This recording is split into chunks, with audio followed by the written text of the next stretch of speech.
नमस्कार, मी ईशा जगताप. हितगुजमध्ये आपलं खूप खूप स्वागत आहे. या विशेष कार्यक्रमात आपण विविध आजारांविषयी आणि त्यांवरील उपचारांविषयी मार्गदर्शन मिळवतो, थेट वैद्यकीय क्षेत्रातील तज्ज्ञ डॉक्टरांकडून. कर्करोग अर्थात कॅन्सर हा शब्द ऐकताच आजही अनेक जणांच्या पायाखालची जणू जमीन सरकते, कारण आजही या आजाराबद्दल आपल्या मनात प्रचंड भीती आहे. पण याच आव्हानात्मक आजाराशी दोन हात करत हजारो रुग्णांना नवजीवन देणारे अनेक डॉक्टर आज आपल्या भारतात आहेत. त्यातीलच एक खंबीर व्यक्तिमत्व आज आपल्या बरोबर आहे. ते आहेत देशातील आघाडीचे कर्करोग शस्त्रक्रिया तज्ज्ञ डॉक्टर अंबरीश चॅटर्जी. डॉक्टर अंबरीश चॅटर्जी यांनी MCS सर्जिकल ऑन्कोलॉजीचं उच्च शिक्षण घेतलंय. मुंबईतील जगप्रसिद्ध टाटा मेमोरियल हॉस्पिटलमध्ये दीर्घकाळ कर्करोग तज्ज्ञ म्हणून त्यांनी सेवा दिली आहे. इतकंच नाही तर इटलीतील नॅशनल कॅन्सर इन्स्टिट्यूटमधून त्यांनी अद्ययावत पोटाच्या आतील जटिल शस्त्रक्रियांचं विशेष प्रशिक्षण सुद्धा घेतलंय. 10 वर्षांपेक्षा अधिक काळ या क्षेत्रात कार्यरत असलेल्या डॉक्टर अंबरीश चॅटर्जी यांचे 20हून अधिक शोधनिबंध आंतरराष्ट्रीय जर्नल्समध्ये प्रसिद्ध झालेले आहेत. डॉक्टर चॅटर्जी आपल्या दांडग्या अनुभवाच्या जोरावर सध्या नाशिकच्या SMBT रुग्णालयात कर्करोग शस्त्रक्रिया तज्ज्ञ म्हणून कार्यरत आहेत. या ठिकाणी गुंतागुंतीच्या आणि जटिल कर्करोग शस्त्रक्रिया अतिशय यशस्वीरित्या त्या पार पडत आहेत. चला तर मग त्यांच्याशी थेट आज संवाद साधूया आणि कर्करोगावर कशी मात करावी याविषयी त्यांच्याकडून मार्गदर्शन मिळवूया. नमस्कार सर, आपल्या कार्यक्रमात खूप खूप स्वागत आहे. नमस्ते सर, आज जर आपण पाहिलं ना तर आजूबाजूला हृदयरोग म्हणा किंवा अगदी डायबिटीजचे पेशंट सुद्धा झपाट्याने वाढत आहेत आणि कर्करोग रुग्णांची वाढ सुद्धा झपाट्याने होते. हे आकडे वाढण्यामागे नेमकं कारण काय आहे सध्या? असं एक्झॅक्ट एक मूलभूत कारण नाही सापडणार आपल्याला ज्याचे जे इटिओलॉजी ज्याला म्हणतो आपण इंग्लिशमध्ये, की मूलभूत कारण काय कॅन्सरचं. आज जर तुम्ही कुठलाही टेक्स्टबुक उचलला तर कॅन्सरचं सर्वात मुख्य कारण आपल्याला स्मोकिंग सापडेल. अच्छा, स्मोकिंग, धूम्रपान, स्मोकिंग म्हणा, टोबॅको च्युइंग, स्मोकिंग, मग फॉलोड अल्कोहॉल, आणि मग त्याच्यानंतर येते आपलं डाएट हॅबिट्स आणि इतर ओबेसिटी, मग समजा फिजिकल ॲक्टिव्हिटी कमी असलेलं असं. पण तुम्ही जर कारण बघितलं तर लाईफस्टाईल हा एक मूळ कारण आहे आपल्यामध्ये. आधीच्या काळापेक्षा आत्ताच्या काळातले लाईफस्टाईलमध्ये आपण चेंज झाले ते त्याच्यानीच बऱ्याचशा गोष्टी आढळतात. आणि जर तुम्हाला 2 मुख्य कारण सांगितलं तर स्मोकिंग अँड टोबॅको. हो, खरं तर आजचा जर आपण विषय पाहिला ना तर आपला आजचा विषय आहे कर्करोगावर अत्याधुनिक उपचार. हा विषय आपण निवडलाय कारण आज कर्करोगावर अत्याधुनिक म्हणजे ॲडव्हान्स्ड अशा ट्रीटमेंट उपलब्ध आहेत. पण असं असलं ना डॉक्टर, तरी सुद्धा कर्करोग म्हटलं तरी अनेक जणांना आज धडकी भरते. आपल्याला स्वतःला झाल्यावरच नाही तर अगदी दूरच्या व्यक्तीला जरी आपल्याला कळलं की त्या व्यक्तीला कर्करोग झालाय की आपल्याला प्रचंड भीती वाटते. आपल्याला दररोज अनेक रुग्ण भेटत असतील, ते सुद्धा भीती व्यक्त करत असतील. आज आपल्याला अनेक प्रेक्षक बघतायत या कार्यक्रमा थ्रू, तर तुम्ही त्यांना काय सांगाल एक डॉक्टर म्हणून, ही भीती कशी त्यांच्या मनातून काढायला पडेल?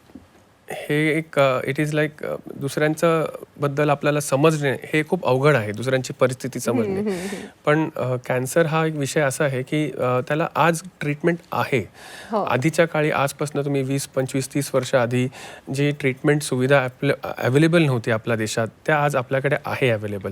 त्याच्यामुळे बहुतेक पेशंट जे कॅन्सरचे असतात त्यांना आपल्याला पूर्णपणे ट्रीटमेंट देता येते. आणि ह्याला आम्ही एव्हिडन्स बेस्ड जातो. म्हणजे ज्या गोष्टीचा एका पेशंटला एक XYZ कॅन्सर आहे, त्या कॅन्सरसाठी काय इन्व्हेस्टिगेशन्स लागतात, त्याची काय ट्रीटमेंट असते, हे सगळ्या गोष्टी आहेत. त्याच्यामुळे जरी पॅनिकची गोष्ट नाही आहे. इवन आजच्या काळी ट्रीटमेंट इतकं चांगलं झालं की 4थ्या स्टेजचं पेशंट पण खूप वर्ष जगतात. खरं तर एकूणच वैद्यकीय क्षेत्रात आपल्याला अनेक वर्षांचा अनुभव आहे. शिवाय आपण जगप्रसिद्ध अशा टाटा मेमोरियल हॉस्पिटलमध्ये रुग्णसेवा दिलेली आहे. तिथला अनुभव आज नाशिकच्या SMBT रुग्णालयात कार्यरत असताना कसा आपल्याला फायदेशीर ठरतो? तसं खूप फायदेशीर ठरतो मॅडम. टाटामध्ये कसं आहे, देशातून वेगवेगळ्या भागातनं पेशंट्स यायचे आणि आम्हाला इतकं जो एक एक्सपोजर मिळाला, जिकडे प्रत्येक म्हणजे कॅन्सर सगळ्या पार्ट्सच्या, आणि म्हणजे असं कॅन्सर नाही आहे जे आम्ही बघितलं नाही आहे. आणि त्याच्यामुळे आम्हाला जे गोष्टी ज्या एक्सपिरियन्सला किंवा त्या पेशंट्सला ट्रीटमेंट देऊन आम्हाला जसं सेम गोष्टी रेप्लिकेट करायला मला खूप बरं वाटतं, म्हणजे इन दॅट वे. आणि जे socioeconomic strata, lower socioeconomic स्ट्रॅटाचे पेशंट असतात त्यांना जो ट्रीटमेंट द्यायला जो एकमेकांना समाधान मिळतो, that is a different level of satisfaction, I can tell you. म्हणजे आणि वी हॅव इतका एक्सपोजर मिळाला ना मॅम सगळ्या कॅन्सर, असं नाही आहे की कुठलंही प्रेझेंटेशन आम्ही बघितलं नाही आहे असं येतं. सो तो एव्हरीथिंग इज गेटिंग एक्स्ट्रापोलेटेड. आम्ही इकडनं तिकडे सेम करतो. म्हणजे सर्व प्रकारच्या कर्करोगावर उपचार करण्याचा अनुभव आपल्याला आहे. जो आता असं नाही, रेअरेस्ट टू रेअर कॅन्सर पण आम्ही असं बघू शकतो आणि ट्रीटमेंट देऊ शकतो असं काही. पण मुळातच ना तुम्ही वैद्यकीय क्षेत्रातल्या ज्या उच्च पदवी आहेत त्या संपादित केल्या आहेत. केवळ भारतातूनच नाही तर आपण फॉरेनमध्ये जाऊन आपण शिक्षण घेतलेलं आहे.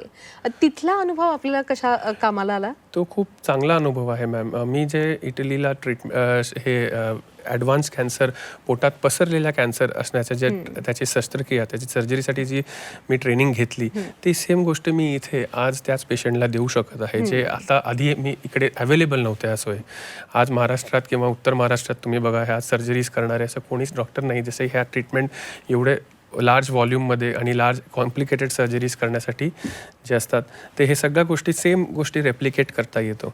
आणि एक प्रोसेसच असतं. टाटा म्हणा किंवा तुम्ही इटलीच्या हॉस्पिटल्स बघा, ह्याच्यातनं एक प्रोटोकॉल्स किंवा जो प्रोसेस ओरिएंटेड आहेत त्या गोष्टी सेम आम्ही इकडे रेप्लिकेट करतो. So things are becoming, we can एक प्रकारचं एक रेप्लिका मॉडेलसारखं प्रयत्न करतोय. आणि जी हँड्स ऑन ट्रेनिंग म्हणा किंवा जे हातातले सर्जिकल स्किल्स जे तिकडे बनवलेत, ते एक्सपोजर मिळाले, ते सेम गोष्टी आम्हाला इकडे आज त्या पेशंटवर करता येतं.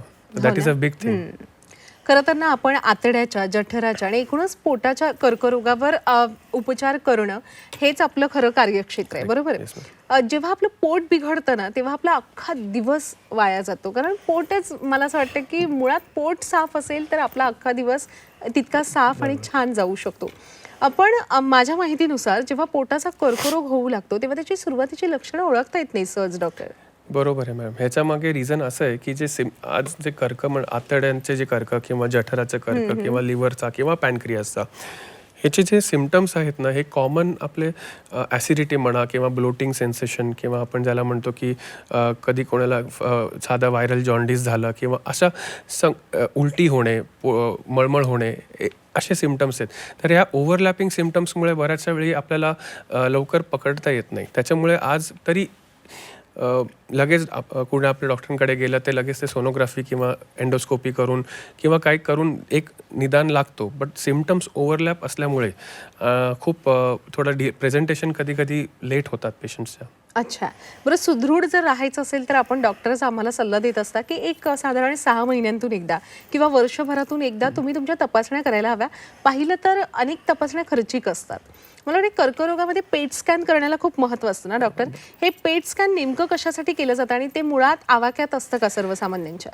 बघा, पेट स्कॅन हे एक टूल आहे की आजार दुसरीकडे कुठे पसरला आहे का हे माहिती करण्यासाठी. अच्छा, म्हणजे त्याला डायग्नोस्टिक टूल नाही आहे, ते स्टेजिंग टूल आहे. म्हणजे बघायला गेलं तर अनेको पेशंट आम्ही बघतो जे पेट स्कॅनसाठी खूप खर्च करून येतात आणि नंतर त्यांच्याकडे बायोप्सी करायला पैसे नसतात.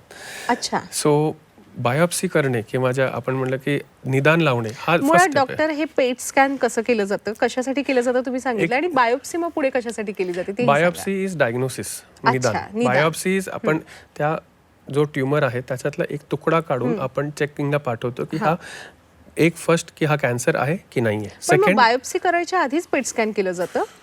भरपूर पेशंट असे येतात की त्यांना असं सिटी स्कॅन करतात किंवा सोनोग्राफी करतात आणि मग पेट स्कॅन करतात, मग त्याच्यानंतर येतात.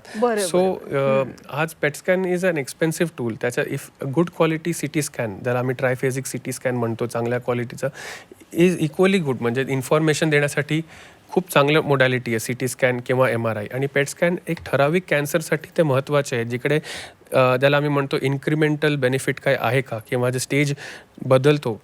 काही पर्टिक्युलर कॅन्सरला पेट स्कॅनचं जास्ती महत्व आहे. सगळ्या कॅन्सरला उठसूट पेट स्कॅन केलं तर अवघड होऊन जाईल. आणि खर्च किती असतो साधारण? मॅम, पेट स्कॅन हा वेगवेगळ्या हॉस्पिटलमध्ये वेगळा, it is ranging from 12,000 to 25,000 असं सगळे एक वाईड रेंज येतं. हॉस्पिटल आणि लोकॅलिटीवर डिपेंड करतं. साधारण 12-14 पासून सुरू होऊ शकतो आणि ते 20-25 पर्यंत पण जाऊ शकतात. ते डिपेंड करतात हॉस्पिटल टू हॉस्पिटल. अच्छा, आजकाल ना डॉक्टर शस्त्रक्रियांमध्ये मिनिमली इन्व्हेसिव्ह सर्जरी केली जाते, म्हणजे दुर्बिणीद्वारे शस्त्रक्रिया, ज्याच्यामध्ये माझ्या मते कमीत कमी छिद्रांमध्ये ही शस्त्रक्रिया होते ना. पण ही शस्त्रक्रिया आणि ज्या पारंपरिक पद्धतीने शस्त्रक्रिया केल्या जातात, दोन्हीमध्ये नेमकं काय फायदेशीर आहे? मॅम, आतलं काम सेम आहे. हां. It is what is important is आतलं जो काम आहे that has to be very important. आज आम्ही पोटाच्या आतड्याचा जो सर्जरी करतो किंवा स्टमकचा किंवा कोलॉन किंवा तर आतलं काम सर्वात इम्पॉर्टंट आहे. बाहेरचं इन्सिजन छोटा लागतो, त्याच्यानी इट इज ॲडव्हान्टेज आहे की हा छोटे स्कार्स असतात, पेन कमी होतो, त्यात थोडं रिलेटिव्हली ब्लड लॉस कमी होतो.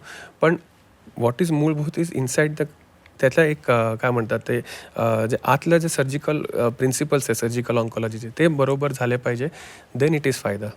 अच्छा, पण मग त्याचा रुग्णाला कसा काय फायदा होतो नेमका? सो जसं म्हणतो आपण की छोटे टाक्यांचं दुखणं कमी असतो, पेशंटला लवकर आपण चालवू शकतो, पेशंटचा ब्लड लॉस रिलेटिव्हली कमी होतो, पेन कमी होतो, तो हॉस्पिटल स्टे पण कमी होतो, औषधं रिलेटिव्हली कमी लागतात.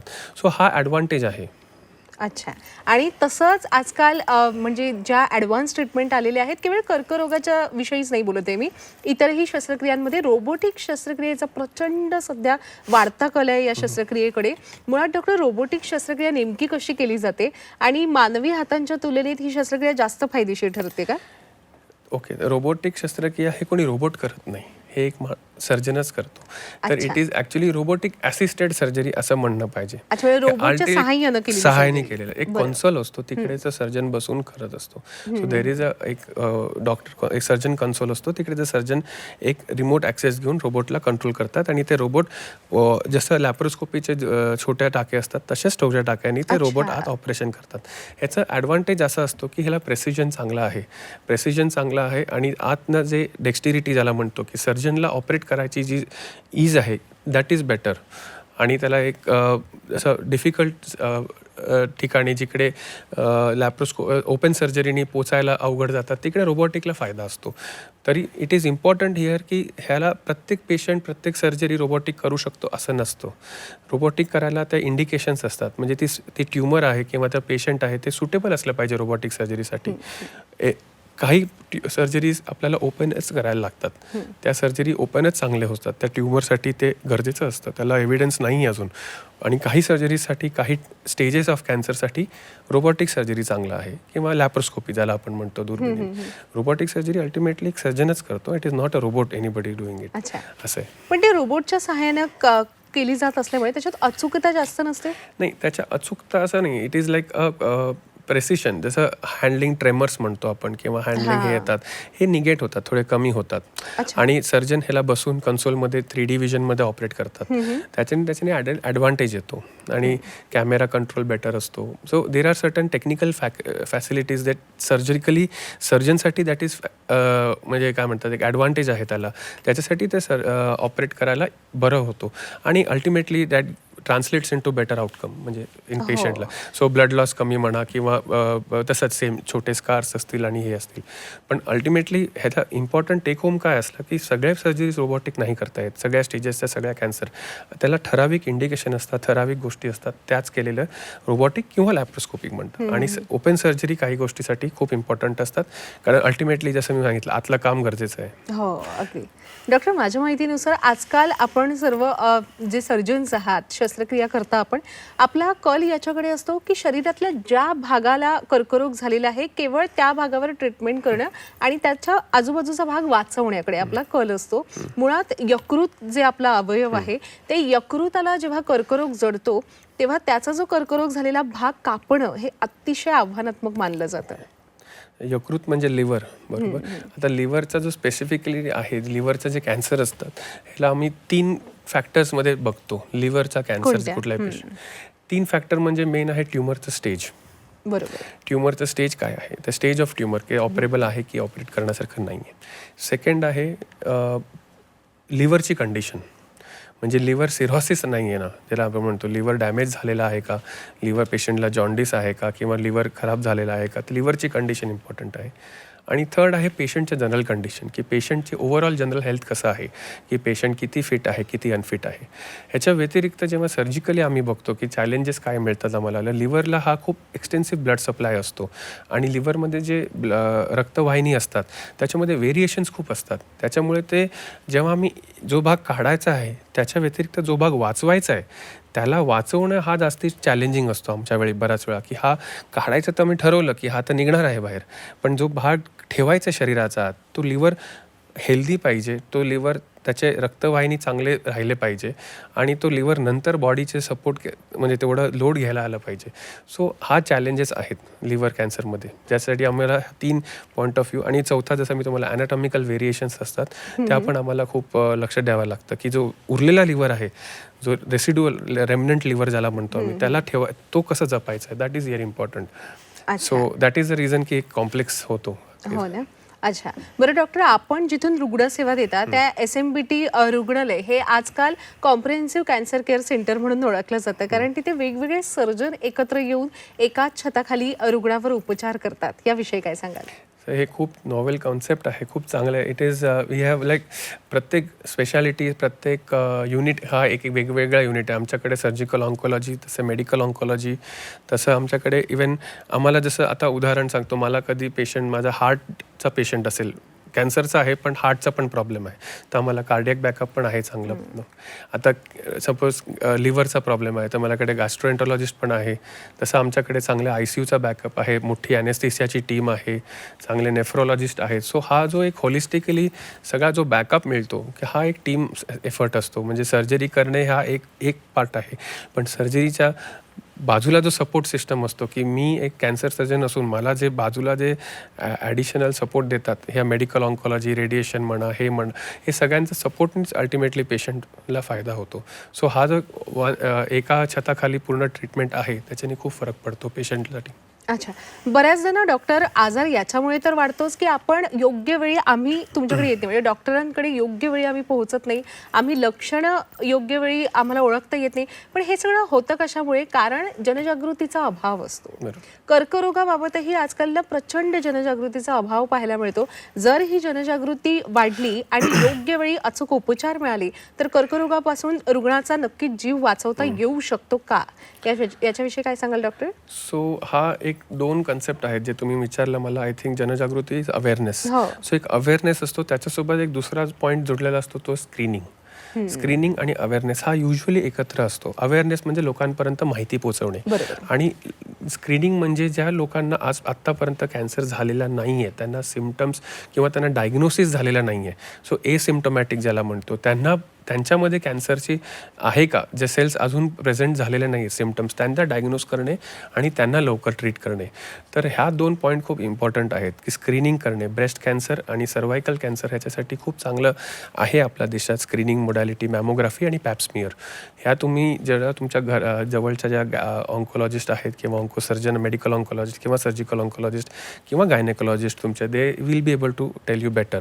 इवन ओरल कॅन्सर्स म्हणा, त्यासाठी पण जे डेंटल सर्जन्स आहेत किंवा ENT सर्जन्स आहेत, ते लवकरात लवकर त्यांना एक छोटा स्पॉट आहे की तो त्यांना संशयास्पद वाटतो तर लगेच बायोप्सी करून ते करू शकतात. दुसरं एक लो डोस CT स्कॅन म्हणून गोष्टी असतात. Low dose CT scan is for एक 20 वर्षापेक्षा जास्ती स्मोक करतायत, 20 सिगरेटपेक्षा जास्ती स्मोक करतायत दिवसाला, त्यांच्यासाठी इट इज की एक CT स्कॅन टू आयडेंटिफाय की ह्यांना लंग कॅन्सर झाला आहे की नाही. सो हा एक स्क्रीनिंगचा भाग झाला. आणि अवेअरनेस कसा होणं हे आपल्या माध्यमाने, तुमच्या मीडियाच्या माध्यमाने लोकांपर्यंत पोहोचणे की हे कॅन्सरचे हे असतात. आता आता माझी एक पणजी होती, तिला पॅनक्रियाटिक कॅन्सरने वारले, पण त्यांना जॉन्डिस डिटेक्ट झाल्यानंतर झाला. So it was a very late स्टेजमध्ये त्यांना जाणवलं. सो इम्पॉर्टंट आहे की लोकांपर्यंत पोहोचणे की जॉन्डिस झाला तर प्रत्येक वेळी it is better to get it evaluated. हो, बरं डॉक्टर, आता अनेक आपल्या प्रेक्षकांमध्ये असेही प्रेक्षक असतील ज्यांना तुमच्याकडूनच मार्गदर्शन मिळवायचं असेल, तुमच्याकडून उपचार करून घ्यायचं असेल किंवा तुमच्याकडे बोलायचं असेल त्यांना कर्करोगाविषयी, पण आता आपण प्रॅक्टिस करता नाशिकमध्ये, तिथे रुग्णसेवा देता, त्यांना जर नाशिकमध्ये येणं शक्य नसेल काही कारणानं तर ते कशा प्रकारे संपर्क साधू शकतात तुमच्याशी? सो आमच्याकडे एक हॉटलाईन असेल, टेलिफोन नंबर तुम्हाला स्क्रीनवर दिसत असेल, दिसतोय. तर त्या टेलिफोन नंबरवर तुम्ही कॉन्टॅक्ट करू शकता. तर टेलिकन्सल्टेशन, टेलिमेडिसिनची फॅसिलिटी आहे. त्याच्यात तुमचे रिपोर्ट्स तुम्ही पाठवून ते एका सॉफ्टवेअरमध्ये टाकून तर मग ते आमच्यापर्यंत पोहोचतं. मग आपण व्हिडिओ कॉलवर ह्या गोष्टी करू शकतात. त्याच्या व्यतिरिक्त नॉर्थ महाराष्ट्र आणि वेस्ट महाराष्ट्रामध्ये पेशंट ज्यांना ट्रीटमेंट घ्यायला तिथे यायचं आहे त्यांच्यासाठी फॅसिलिटी आहे, ट्रॅव्हल्सची, ट्रान्सपोर्टची फॅसिलिटी पण अवेलेबल आहे. त्याही त्यांना मदत मिळू शकते त्या नंबरवरनं. होय. आणि तसंच मला असं वाटतंय, म्हणजे मला जी माहिती मिळाली आहे त्याच्यानुसार SMBT हॉस्पिटलमध्ये आयुष्मान भारत प्रधानमंत्री जन आरोग्य योजनेतून अगदी मोफत उपचार केले जातात, शस्त्रक्रिया होतात. हे बरोबर आहे ना डॉक्टर? बरोबर आहे मॅडम. आणि याचा किती आधार होतोय सर्व रुग्णांना? हा खूप फायदा होतो. तर याच्यामध्ये काय होतं की आज जो कॅपिटलिस्टिक मार्केटमध्ये बरेचसे पेशंट थकून जातात, हरून जातात, ज्यांच्याकडे मेडिक्लेम आहे किंवा मेडिक्लेम एक्झॉस्ट झाला आहे, किंवा जे एकदम बिलो पॉवर्टी लाईन पेशंट्स आहेत, त्यांच्यासाठी ॲडव्हान्स सर्जरी किंवा स्ट्रेट फॉर कॅन्सर सर्जरी करण्यासाठी हा खूप मोठा आधार आहे. आज कोणीही, म्हणजे इव्हन चांगल्या घरातले लोक ज्यांना समजा ते एक्झॉस्ट झाले, काही मेडिकल इमर्जन्सी आली, काही झालं, मेडिक्लेम अवेलेबल नाही आहे किंवा फायनान्शियली कन्स्ट्रेंट्स आहेत, तर त्यांना फ्रीमध्ये ट्रीटमेंट सेम स्टँडर्ड. आज आम्ही जसं सुरुवातीला मी जसं सांगितलं की ज्या प्रोटोकॉल्स किंवा ज्या ट्रीटमेंट मोडॅलिटीज ज्या मी शिकलो आहे टाटा मेमोरियल हॉस्पिटल किंवा इटलीतून, त्याच आम्ही इकडे रेप्लिकेट करतो आहे. सो एव्हिडन्स बेस्डवर आम्ही ट्रीटमेंट देतो आहे. So treatment is the same, the cost is hardly anything. अगदीच डॉक्टर, खरंच खूप आभार या सर्व सखोल अशा मार्गदर्शनाबद्दल. आता आलेलो आहोत आपण या कार्यक्रमाच्या समारोपाकडे. जाता जाता एक अतिशय मोलाचा आपण थोडक्यात काय सल्ला द्याल आपल्या सर्व प्रेक्षकांना? आपल्याला जे मी सुरुवातीला सांगितले की कॅन्सरचे कारणं काय असतात, तर स्मोकिंग, अल्कोहोल, टोबॅको ह्याच्यापेक्षा लांब राहणं हा सर्वात इम्पॉर्टंट आहे. स्मोकिंग आणि टोबॅको हे मूळ कारण आहे. मेजॉरिटी आपलं एरो डायजेस्टिव्ह सिस्टम ज्याला म्हणतो, किंवा स्मोकिंगनी तर म्हणजे किडनी आणि युरिनरी ब्लॅडरपर्यंत कॅन्सर होतात. म्हणजे तेवढं त्याचा इफेक्ट होतो खराब. म्हणजे तो लाईफस्टाईल मॉडिफिकेशन्स करावे हे आणि बाकीच्या गोष्टी आपल्या कंट्रोलमध्ये नाही आहे. सो इम्पॉर्टंट आहे ज्या आपल्या हातात आहे, ज्याला आम्ही काय म्हणतात त्याला अवॉइडेबल फॅक्टर्स म्हणू शकतो, की ज्या लाईफस्टाईल मेजर्स किंवा regular physical activity, taking appropriate diet. खरंच खूप महत्त्वाचा सल्ला दिला डॉक्टर, आणि संपूर्ण मार्गदर्शनच फार मोलाचं होतं. आजच्या कार्यक्रमात सहभागी झाल्याबद्दल आभार, धन्यवाद. Thank you madam, thank you. प्रेक्षक हो, हितगुजमध्ये वेळ झालेली आहे आता इथेच थांबण्याची. पण ताज्या घडामोडींसाठी नेहमीच पाहत रहा झी 24 तास.